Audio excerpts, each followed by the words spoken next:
జిల్లా సామర్లకోట బ్రిడ్జ్ పై lorry auto ఢీకొన్న ఘోర road ప్రమాదంలో ఉపాడికి చెందిన ఇద్దరు మృతి చెందడంపై ఉప ముఖ్యమంత్రి పవన్ కళ్యాణ్ తీవ్ర దిగ్భ్రాంతి వ్యక్తం చేశారు.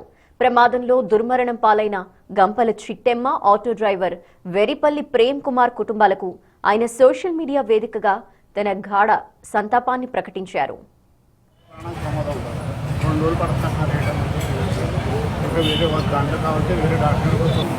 ప్రమాదంలో గాయపడిన మరో 5గురి పరిస్థితి విషమంగా ఉండటంతో వారికి తక్షణమే మెరుగైన వైద్యం అందించాలని పవన్ కళ్యాణ్ జిల్లా యంత్రాంగాన్ని ఆదేశించారు. బాధితులకు ప్రభుత్వం అన్ని విధాలా అండగా ఉంటుందని స్పష్టం చేశారు.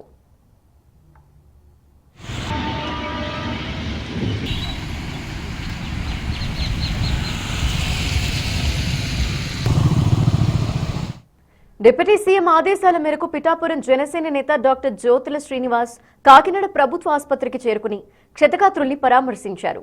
గాయపడిన వారికి అత్యుత్తమ చికిత్స అందించాలని వైద్యుల్ని కోరారు.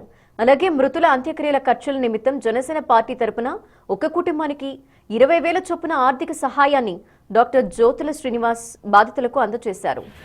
రెండు రోజులు పడుతున్నారు ఇంకా వేరే వాళ్ళు దాంట్లో దేవుడి వల్ల బ్లీడింగ్ అవుతుందని ప్రాణం సమాధానం 2 రోజులు పడుతున్నారు ఇంకా వేరే వాళ్ళు దాంట్లో